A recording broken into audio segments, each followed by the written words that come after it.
শুভ সকাল আমার প্রিয় সকল বন্ধুরা, কেমন আছো সবাই? আশা করছি যে যেখান থেকে আমার ভিডিও দেখছো সবাই ভালো আছো, সুস্থ আছো। আর আমরাও ভালো আছি, সুস্থ আছি। সকাল সকাল ঘুম থেকে উঠে মা সব কাজ করে নিল, আর আমি সকালবেলা ঘুম থেকে উঠে গ্যাসের ওভেনটা মুছে চা করে নিয়েছি। আর মা কাজ করে চলে গিয়েছে মাঠে। আর তারপরে আমি একটু চা খেয়ে নিচ্ছি, আর চায়ের সাথে মুড়ি আর এখানে নিমকি আর তেল দিয়ে সর্ষের তেল দিয়ে মাখিয়ে খেয়ে নিলাম, কারণ প্রচণ্ড খিদে পেয়েছিল। আর সকালবেলা চায়ের সাথে মুড়ি না খেলে আমার যেন কেমন একটা লাগে। আমি রোজই সকালবেলা চা আর মুড়ি খেতেই হবে, না খেলে আমার যেন কেমন একটা কম কম লাগে, সারা দিনটাই খারাপ যায়।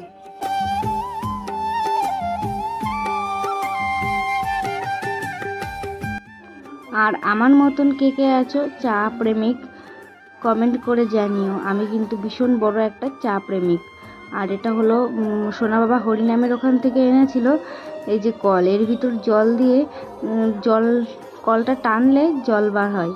দেখো কি সুন্দর করে জল বার হবে, দেখেছো? দেখতে কত সুন্দর লাগছে। বিয়ের আগে ছোটোবেলায় এই জিনিসটা খুব কিনতাম, আর এখন সোনা বাবা এই জিনিসটা কিনলো। আর এখানে সোনা বাবা আর জন্য ওর বাবা জামা নিয়ে এসেছে। কিছু দেখি কি কি জামা নিয়ে এসেছে, বললো গরমের জামা। তো জামাগুলো সত্যি এত সুন্দর ছিল, সফট জামা ছিল আর খুব হালকা, গরমের দিক থেকে ভীষণই ভালো।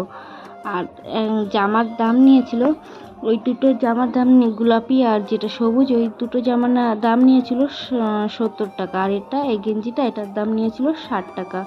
তো সব কটা জামাই সুন্দর হয়েছিল, খুবই পছন্দ হয়েছে আমার জামাগুলো। আর ওর গরমের জামা একটাও নেই, আগের বছরের যে জামাগুলো ছিল সেগুলো সব ছোট হয়ে গিয়েছে, তার জন্য এই জামাগুলো ওকে আবার এনে দেওয়া হয়েছে। আবার কিছুদিন পরে যদি বাজারে যাই আমি, তাহলে ওর জন্য কিছু জামা কেনার আছে। আর জামার কালারগুলো খুবই সুন্দর হয়েছিল, আমার তো ভীষণই পছন্দ হয়েছিল জামার কালারগুলো। আর এই একটা প্যান্ট তোমাদের দাদাভাই এনেছিল, প্যান্টটাও খুব সুন্দর কোয়ালিটি, আমার তো ভীষণই পছন্দ হয়েছিল। আর এই প্যান্টটার দাম নিয়েছিল 200 টাকা।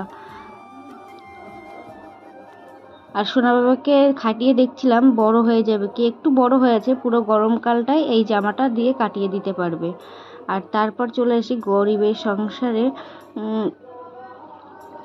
বাজার নিয়ে। এই যে অল্প কিছু বাজার এনেছে, এটা দিয়েই 2 সপ্তাহ চালাতে হবে, 15 দিন এই বাজারটা দিয়ে চালাতে হবে। দেখো কিছু পটল নিয়ে এসেছে, আর এখানে লঙ্কা, কিছু ডাঁটা আর পুঁই শাক আর পেঁয়াজ, আলু, এগুলোই নিয়ে এসেছে। এগুলো দিয়েই পুরো 15টা দিন চালাতে হবে। খুব কষ্ট হয়ে যায় এইভাবে চালাতে, যেহেতু গ্রামে বাড়ি বলে কোনো সমস্যা হয় না, মাঠ থেকেও তুলে এনে কিছু জিনিস তুলে এনে খাওয়া হয়ে যায়।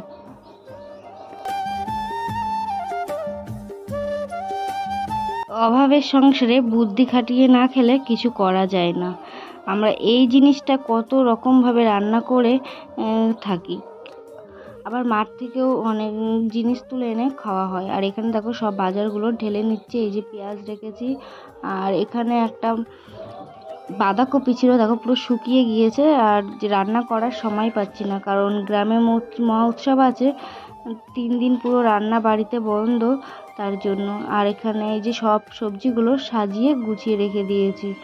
আর রান্নাঘরটা যদি পরিষ্কার পরিচ্ছন্ন না থাকে তাহলে একটু দেখতে ভালো লাগে না।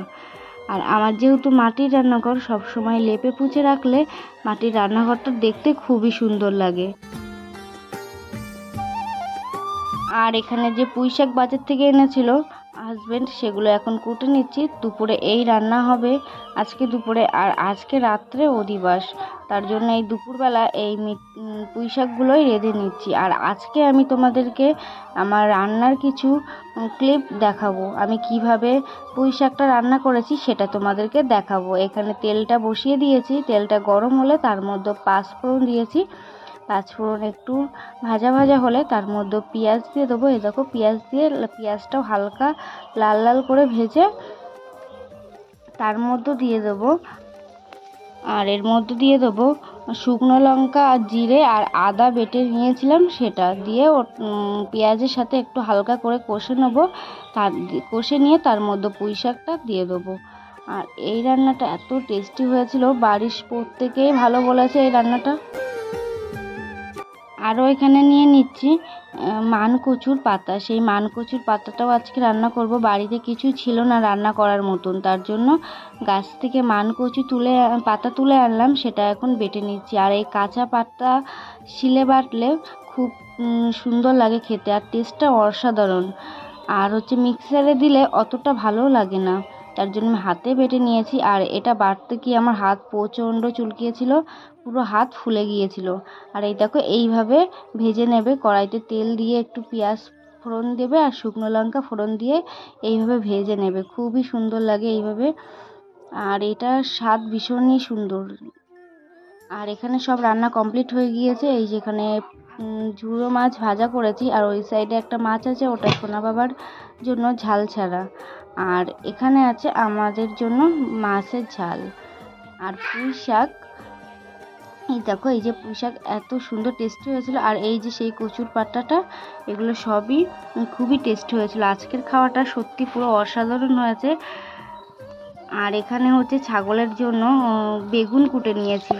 আর বেগুন আমার ছাগলকে দেওয়া হয় কেন জানো তো, আমাদের এখানে বেগুন চাষ হয়। এবার যে বেগুনগুলো কানা পোকা থাকে, সেই বেগুনগুলো আর নিয়ে যায় না, সেগুলো দিয়ে দেয়। তো সেগুলোকে আমরা তো খাই, আর তার সাথে বেশি থাকে, যখন শুকিয়ে যায় তখন ছাগলকেও দেওয়া হয়। আর এখানে সব ভাত বেড়ে নিয়েছি, আমরা 3 জনে মিলে। সেই কখন স্নান করেছি, আর এই ঝাড়ুটাও ধুয়ে দিয়েছিলাম। এটা রোদে দিতে মনে নেই, এখন গিয়ে দেখি যে ঝাড়ুটা ওইভাবেই পড়ে আছে। তো এখন এটাকে রোদে দিয়ে নিই। কি রোদে থাক। দেখো কি সুন্দর লাগছে, সূর্য অস্ত যাচ্ছে, আরে খুব সুন্দর লাগছে।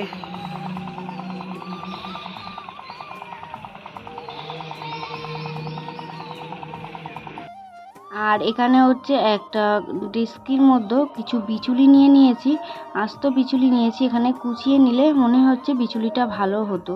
আর এখানে কিছু ডিম দিয়ে দিচ্ছি, কারণ বাড়িতে মুরগি আছে, মুরগি তা লেগেছে, সেখানে ডিম বসাবো। এই ডিমের থেকে বাচ্চা ফুটবে, তার জন্য কিছু ডিম অনেক দিন ধরে জমিয়েছি, সেই ডিমগুলো এখন বসিয়ে দিচ্ছি। আমি এই ফার্স্ট টাইম এই ডিম বসানোর কাজটা করলাম। এখন ভিডিও এডিট করার সময় মনে হচ্ছে যে বিচুলিগুলো কুচিয়ে দিলে বেশ ভালোই হতো। আর দেখো এই ডিমগুলো নিয়ে এখন চলে যাচ্ছি মুরগির বাক্সয়। মুরগি যেহেতু বসে আছে, ওখানে গিয়ে দিয়ে আসি।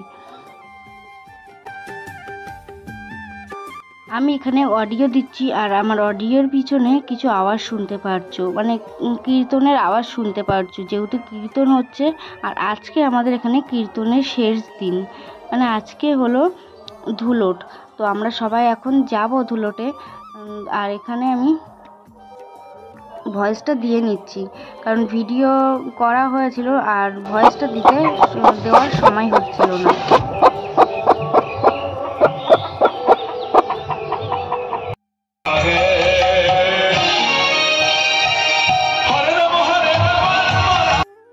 আর এটা হলো কালকে রাত্রে কীর্তন হয়েছিল। দেখো কত মানুষ এখানে এসেছিল, কত ভক্তরা এসেছিল, পুরো ভর্তি ছিল। রাস্তা দিয়ে বসার জায়গা দিয়ে প্রচণ্ড লোক হয়েছিল। আর এত লোক হয়েছিল, ভীষণই আনন্দও করেছিলাম। বেশি লোক হলে বেশি আনন্দ হয়, তো সবাই মিলে প্রচুর আনন্দ করেছিলাম। দেখো এত ভক্তরা এসেছিল এখানে। আর আজকের ভয়েসটা একটু অন্যরকমই হচ্ছে, কারণ তাড়াহুড়ো করেই দিচ্ছি। ভয়েসটা একটু অন্যরকম লাগছে ভয়েসটা, কারণ এখন যাব ধুলোটে, তার জন্য তাড়াহুড়ো করে এখানে ভয়েসটা দিয়ে দিচ্ছি। আর এখানে আমাদের এখানে মা মনসা ধাম আছে, সেই ধামে যে বামা খ্যাপা বলে আর মা সারদা মা বলে, তাদেরকে তোমরা এই ভিডিওতে দেখতে পারবে। আর যারা এই ভিডিওটি দেখছো, তারা ভীষণই একটা ভালো জিনিস দেখতে চলেছ, ভালো কিছু দর্শন করতে চলেছ আমার এই ভিডিওর মাধ্যমে। আর এখানে দেখো খাওয়া দাওয়ার জন্য সব বসিয়েও দিয়েছে। এখন সন্ধ্যা 7টা বাজে, তখন এখানে খাওয়া দাওয়ার জন্য বসিয়ে দিয়েছিল। আর তোমাদেরকে আজকে বামা খ্যাপাকে আর মা সারদাকে দেখাবো আমার এই ভিডিওর মাধ্যমে। তোমরা এই জিনিসটা দেখতে পাবে। দেখো এটা হলো মা সারদা মা, আর পিছনে আসবে বামা খ্যাপা, এই যে। এই যে হাঁটিয়ে নিয়ে আসছে ধরে, এটা হলো বামা থাপা। আর এদেরকে খুব মানে অনেকটাই বয়স হয়ে গিয়েছে, তো তাদেরকে আমার এই ভিডিওর মাধ্যমে তোমরা দেখতে পেলে। আর আমিও এই ফার্স্ট দেখলাম এনাদেরকে এত কাছ থেকে আর এত ভালোভাবে দেখেছি অনেক দূর থেকে। আর তোমাদের সৌভাগ্য ছিল বলেই আজকের এই ভিডিওতে এই মানুষদেরকে দেখতে পাচ্ছি, মানে এই ভগবানদেরকে দেখতে পাচ্ছি।